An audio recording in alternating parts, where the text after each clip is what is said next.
Nosotros hemos vivido de la selva, hemos vivido de nuestro conocimiento, hemos vivido de nuestro territorio, porque ahí está la ciencia, ahí está nuestra tecnología.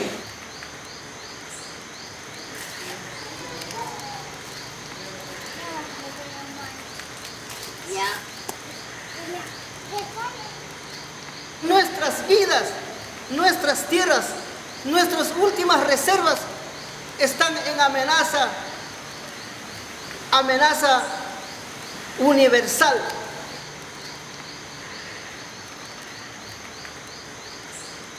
Cada uno de los mayores sabe, no solo nosotros, ¿qué es la selva para nosotros? Es un templo. ¿Qué es para nosotros la selva? El supermercado, donde producimos para nuestros hijos. ¿Qué significa la selva? Donde recolectamos sangre de drago, chuchuazo, medicina para nuestros hijos, para los bichos, para sanar nuestros hijos. Es nuestra farmacia natural. La selva es nuestra universidad donde nosotros nos educamos el balance ecológico.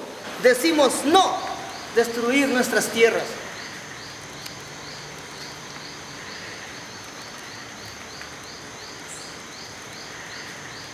Realmente da más empleo a corto, mediano y largo plazo que el mismo petróleo. Entonces, y también genera empleo local y produce, y más que todo en un aspecto agrícola, en un aspecto pecuario, y no es así con la actividad petrolera.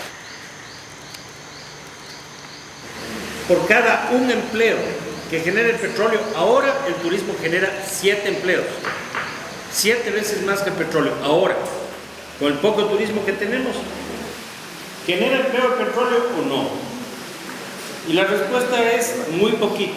A ver, pensemos, por ejemplo, el Ecuador antes del petróleo vivía del banano. Por cada hectárea sembrada de banano en la costa se generaba un puesto de trabajo.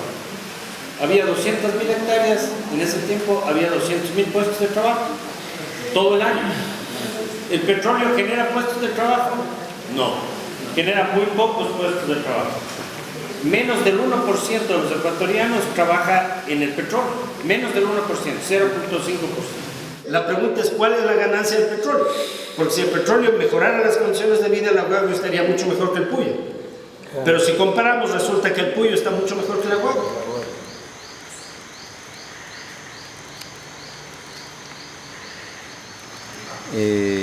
Nosotros nos hemos manifestado en un no rotundo a la actividad petrolera, especialmente en el centro sur amazónico, por cuanto vulnera derechos humanos, va contra los derechos de la naturaleza, es inconstitucional la forma como se ha hecho la consulta previa, libre e informada, y también porque atenta en sí a la totalidad y a la expresión de vida de los pueblos indígenas amazónicos. Eso es una gran amenaza para los pueblos indígenas.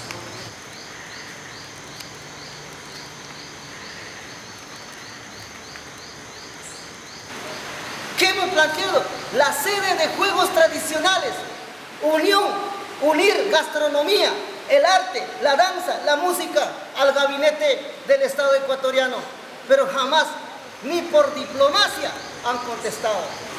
Nos han dejado sueltos, nos han dejado abandonados a los líderes, porque las petroleras nos han destruido, nos han dividido familias, nos han quitado derechos. Tengo 48.000 hectáreas de territorio de mi abuelo. El ejército me ha prohibido entrar a llevar nuestras hojas para construir nuestra casa.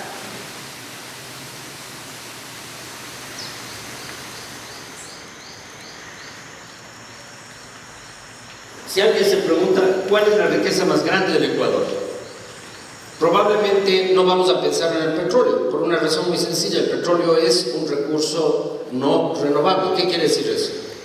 Que una vez que se extrae, se acaba.